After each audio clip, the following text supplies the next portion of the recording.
आज का जो हमारा टॉपिक है वो है फीमेल रिप्रोडक्टिव सिस्टम के फेजेस।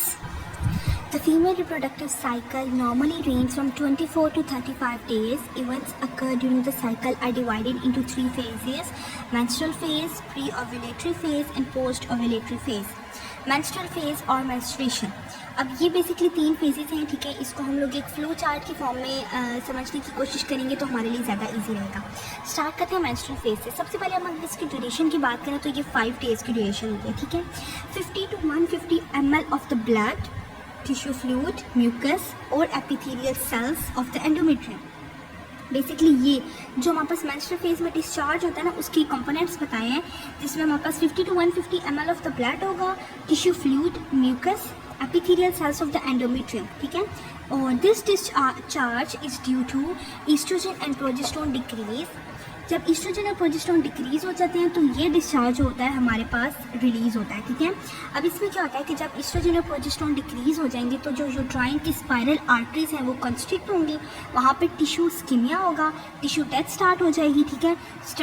जो हमारे पास स्ट्रेटम फंक्शनैलिस होता है वो टियर हो जाएगा, ठीक है। और एंडोमेट्रियम जो होती है वो थिन हो जाती है बिकॉज ओनली जो स्ट्रेटम बेसालिस है वो वहाँ पे रिमेन करेगा, ठीक है। ये बेसिकली हमारे पास मेंस्ट्रुअल फेज में हो रहा होता है कि जब हमारे पास हार्मोन्स डिक्रीज हो जाएंगे, oestrogen progesterone, spiral arteries constrict होंगी, टिश्यू इस्कीमिया वहाँ पे डेथ होगी, स्ट्रेटम फंक्शनैलिस टियर हो जाएगा और एंडोमेट्रियम थिन सी हो जाएगी, ठीक है। मेंस्ट्रुअल फ्लो जो बेसिकली होता है ये होता कहाँ से, ये यूट्राइन कैविटी से होता है सर्विक्स, सर्विक्स से वेजाइना और वेजाइना के थ्रू एक्सटीरियर मूव करता है ये, ठीक है। और अब इसमें हमारे पास होता है ना फॉलिकल स्टिमुलेटिंग हार्मोन, उसका बेसिकली रोल ये होता है कि ये फॉलिक FSH जो है ये इंक्रीज़ हो जाता है on the 25th day of the previous cycle, ठीक है। अब जो प्रीमोर्डियल फॉलिकल्स होंगे वो प्राइमरी फॉलिकल्स में कन्वर्ट हो जाते हैं, ठीक है। And then 4th to 5th day of menstrual cycle में वो सेकेंडरी फॉलिकल्स में कन्वर्ट होंगे और सेकेंडरी फॉलिकल्स से हमारे पास सेकेंडरी oocytes बनेंगे, ठीक है। सेकेंडरी oocytes में हम लोगों ने लास्ट अर्लियर लेक्चर्स में देखा था कि सेकेंडरी oocytes ही बेसिकली वो सेल्स होते हैं जिन्होंने मैच्योर होना होता है, जिन्होंने डेवलप होना होता है इनटू अ मैच्योर ओवा, ठीक है। तो वो सेकेंडरी oocytes हमारे पास मेंस्ट्रुअल फेज में बन रहे होते हैं, ठीक है। On the 4th to 5th day of menstrual cycle secondary follicles convert हो जाते हैं सेकेंडरी oocytes में, ठीक है। देन हमारे पास जो सेकेंड फेज आ जाती है वो आ जाती है प्री ओव्यूलेटरी फेज, ठीक है। अब प्री ओव्यूलेटरी फेज बेसिकली हमारे पास सेकेंड फेज होती है and it is the time period between the menstrual और ओव्यूलेशन फेज, ठीक है। अब ये इन दोनों फेजेस के मिड की फेज है और इसमें जो टाइम पीरियड होगा ना बेसिकली वो हमारा 6 to 13 डेज होगा in the 28th day cycle, ठीक है। मेंस्ट्रुअल साइकिल की हमने बात की 5 डेज तक रहेगा, दैन 6 से लेकर 13 डेज तक हमारे पास प्री ओव्यूलेटरी फेज रहेगा, ठीक है। अब जब प्री ओव्यूलेटरी फेज है तो इसमें हमने बोलना है कि आउट ऑफ 20 फॉलिकल्स यानी 20 फॉलिकल्स में से सिर्फ एक हमारे पास जो होगा ना फॉलिकल वो मैच्योर होगा इनटू द वेसिकुलर या ग्राफियन फॉलिकल, ठीक है। और वो रेडी होगा ओव्यूलेशन के लिए।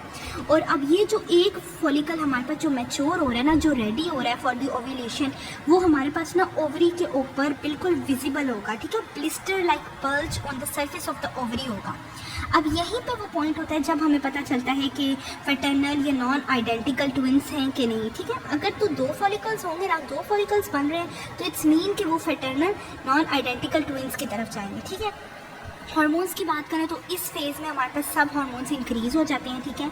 ईस्ट्रोजन की स्पेशली बात की जाए तो ईस्ट्रोजन जो है वो ब्लड के थ्रू ओवेरियन फॉलिकल में लिबरेट हो जाता है, ठीक है। और ये वहाँ जाके क्या करेगा, जो हमारे पास एंडोमेट्रियम होती है ना उसको रिपेयर करना शुरू करेगा, ठीक है। एंडोमेट्रियम रिपेयर इस तरह होगी कि एंडोमेट्रियम में माइटोसिस होना स्टार्ट हो जाएगी। उसका हम लोगों ने बोला था ना कि फंक्शनैलिस जो है वो शेड ऑफ हो जाता है, लेकिन बेसालिस वहीं पे रहेगा। तो जो बेसालिस वहाँ पे था पहले से उसकी माइटोसिस स्टार्ट हो जाएगी। जब माइटोसिस स्टार्ट होगी तो वो स्ट्रेटम फंक्शनैलिस को प्रोड्यूस करेगा और एंडोमेट्रियम क्या हो जाएगी, हमारे पास थिक हो जाएगी और उसकी थिकनेस इंक्रीज हो जाती है इवन 4 to 6 सेंटीमीटर, ठीक है।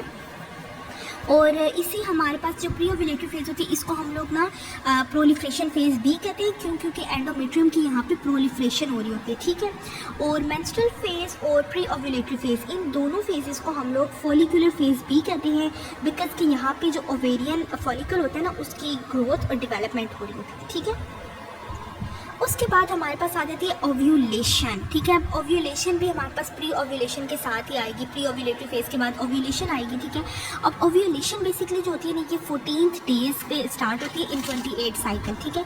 अब इसमें क्या होगा, ओव्यूलेशन होनी है। अब हमारे पास जो वेसिकुलर फॉलिकल जो था ना, वो जो रेडी टू ओव्यूलेट था, वो रप्चर हो जाएगा। सेकेंडरी oocytes जो हैं वो पेल्विक कैविटी में जाएंगे वहाँ से, ठीक है। और जब वो पेल्विक कैविटी में जाएंगे ना, तो secondary oocytes surrounded by cells होगा, जिसको हम कोरोना रेडिएटा सेल्स कहते हैं, ठीक है। ये MCQs में भी पूछा जाता है कि secondary oocytes surrounded by which of the cells, so corona radiata कहते हैं उन सेल्स को। अब यहाँ पे क्या होगा कि प्रीमोडियल से मैच्योर होंगे वो सेल्स, और इसको टाइम पीरियड लगता है अबाउट 20 डेज, ठीक है। इसी 20 डेज के टाइम पीरियड में हमारे पास मियोसिस 1 और मियोसिस 2 भी होती है। और जो फिम्ब्रियाई होते हैं ना, बेसिकली वो ड्रैप कर जाते हैं ओवर द ओवरीज, ठीक है। और मूवमेंट ऑफ द फिम्ब्रियाई और सीलिया पेरिटोनियल सीरियस फ्लूइड में एक करंट प्रोड्यूस करती हैं, जिसकी वजह से सेकेंडरी oocytes यूट्राइन ट्यूब में जाते हैं। ऑब्वियसली सेल्स को मूव करने के लिए कोई स्टिमुलस चाहिए होगा। वो स्टिमुलस ये होता है बेसिकली कि वहाँ पे ना मूवमेंट, जो फिम्ब्रियाई और सीलिया की मूवमेंट हो रही होती है ना, उससे हमारे पास जो वहाँ का सीरियस फ्लूइड होता है, पेरिटोनियल कैविटी में सीरियस फ्लूइड होगा, उसमें करंट प्रोड्यूस होता है, जिसकी वजह से सेकेंडरी oocytes जो है वो यूट्राइन ट्यूब में मूव करते हैं। इसमें भी हमारे पास सब के सब हार्मोन्स होंगे, वो इंक्रीज होंगे। लेकिन अगर हम LH की बात करें तो वो LH बेसिकली हम लोगों ने पढ़ा था कि वो ओव्यूलेशन को ब्रिंग करता है।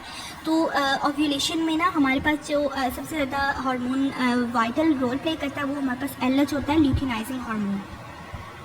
उसके बाद हमारे पास साइंस ऑफ ओव्यूलेशन बताए गए हैं, ठीक है। 2 से 3 साइन ऑफ ओव्यूलेशन बताएंगे, जिससे हमें पता चलता है कि ओव्यूलेशन जो है वो स्टार्ट है। सबसे पहला जो हमारे पास साइन होता है वो ये होता है कि rise in basal temperature at rest, ठीक है।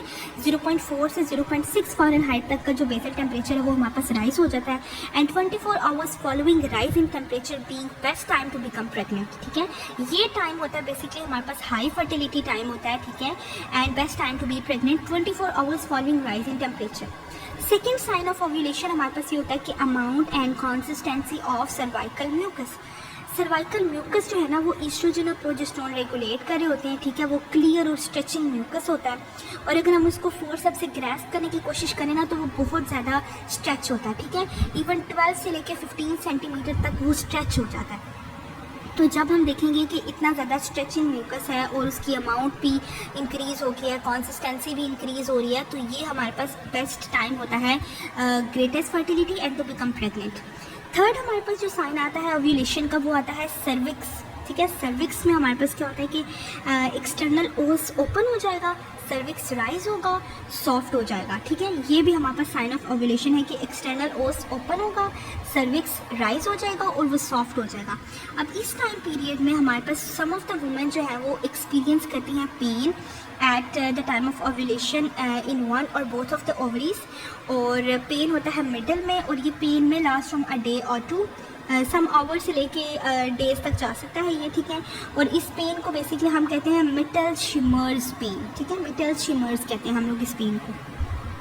सो इस तरह हमारे पास हो जाती है ओव्यूलेशन फेज़। एंड देन हमारे पास लास्ट फेज़ जो आती है वो आती है पोस्ट ओव्यूलेटरी फेज़। अब पोस्ट ओव्यूलेटरी फेज़ जो है 15 डेज से स्टार्ट होती है, 28 डेज साइकिल, ठीक है। 15 से 28 डेज तक जो हमारे पास साइकिल होगी पोस्ट ओव्यूलेटरी फेज़ होगी, और ये बेसिकली टाइम पीरियड होता है between the ovulation and the next menstrual cycle, ठीक है।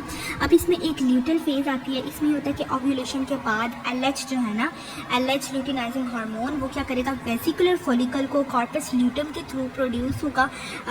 वेसिकुलर जो फॉलिकल होगा ना हमारे पास,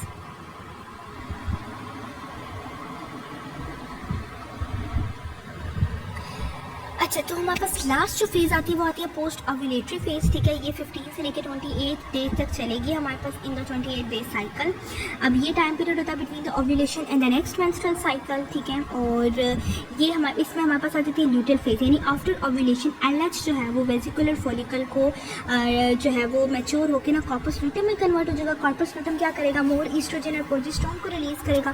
प्रोजेस्टेरोन का रोल हम लोग ऑलरेडी देख चुके हैं कि एंडोमेट्रियम को प्रिपेयर करता है for to receive the fertilised ovum, ठीक है। इसके सारे प्रिपरेटरी और सिक्रेटरी एक्टिविटीज़ होंगी, ग्रोथ होगी, रिकॉइलिंग होगी, वेस्कुलराइजेशन होगी, थिकनिंग होगी, और टिश्यू फ्लूइड इंक्रीज हो जाएगा। और ये सब जो प्रोसेस हो रहे हैं 1 वीक आफ्टर ओव्यूलेशन हो रहा है, ठीक है। और सिक्रेट करेगा ग्लाइकोजन, जिसकी वजह से रिकॉइलिंग होती है ग्लैंड्स की, तो इसको हम लोग सेक्रेटरी फेज भी कहते हैं, ठीक है। उसके बाद दो कंडीशन हमारे पास आ जाती हैं, fertilisation occur and do not occur. पहले डू नॉट अकर की बात करते हैं। अगर तो फर्टिलाइजेशन एंड इम्प्लांटेशन नहीं हो रही ना, तो हमारे पास कॉर्पस ल्यूटियम जो होगा ईस्ट्रोजन और प्रोजेस्टेरोन को स्टिल रिलीज़ करता रहेगा, ठीक है। उसके जब उसकी जो हार्मोन्स हैं वो इंक्रीज़ हो जाएंगे तो वो इनहिबिट कर देगा गोनाडोट्रोपिन रिलीजिंग हार्मोन को, और एलएच को। जब एलएच हमारे पास डिक्रीज़ हो जाता है तो कॉर्पस ल्यूटियम जो है वो डीजेनरेट हो जाएगा, और डीजेनरेट होकर कार्पस एल्बिकन वाइट बॉडीज़ में कन्वर्ट होगा, और देन हमारे पास एन अदर मेंस्ट्रुअल साइकिल जो है वो रेगुलेट हो जाती है। और अगर तो फर्टिलाइजेशन नहीं होती तो ये सारा प्रोसेस होगा। अगर फर्टिलाइजेशन हो जाती है तो हमारे पास क्या होता है कि प्लेसेंटा हमारे पास सब हार्मोन्स को जो है वो कंट्रोल करता है, और कोरियन से एक हार्मोन रिलीज़ होता है जिसको हम HCG कहते हैं, ह्यूमन कोरियोनिक गोनाडोट्रोपिन हार्मोन, ठीक है। ये हार्मोन बेसिकली कॉर्पस ल्यूटियम को मेंटेन करता है। कॉर्पस ल्यूटियम अगेन से प्लेसेंटा में कन्वर्ट हो जाता है, ठीक है। और जो HCG की प्रेजेंस होती है ना, ये इंडिकेट कर रही थी हमारे पास प्रेगनेंसी को, ठीक है। तो जब प्लेसेंटा होगा तो उससे हमारे पास ईस्ट्रोजन प्रोजेस्टेरोन रिलीज़ होंगे। ईस्ट्रोजन जो है वो सपोर्ट करता है प्रोजेस्टेरोन को और प्रेगनेंसी को, और प्रोजेस्टेरोन जो है वो ईस्ट्रोजन के साथ काम करता है, और इसके साथ साथ ब्रेस्ट डेवलपमेंट में भी अपना रोल प्ले करता है। और देन कॉर्पस ल्यूटियम जो है ना आहिस्ता आहिस्ता जो है वो बिकम्स माइनर, ठीक है। So this is all about phases of female reproductive system, जिसमें हम लोगों ने 3 फेजेस देखी। सबसे पहले मेंस्ट्रुअल फेज देखी, pre ovulatory phase, ovulation and post ovulatory phase.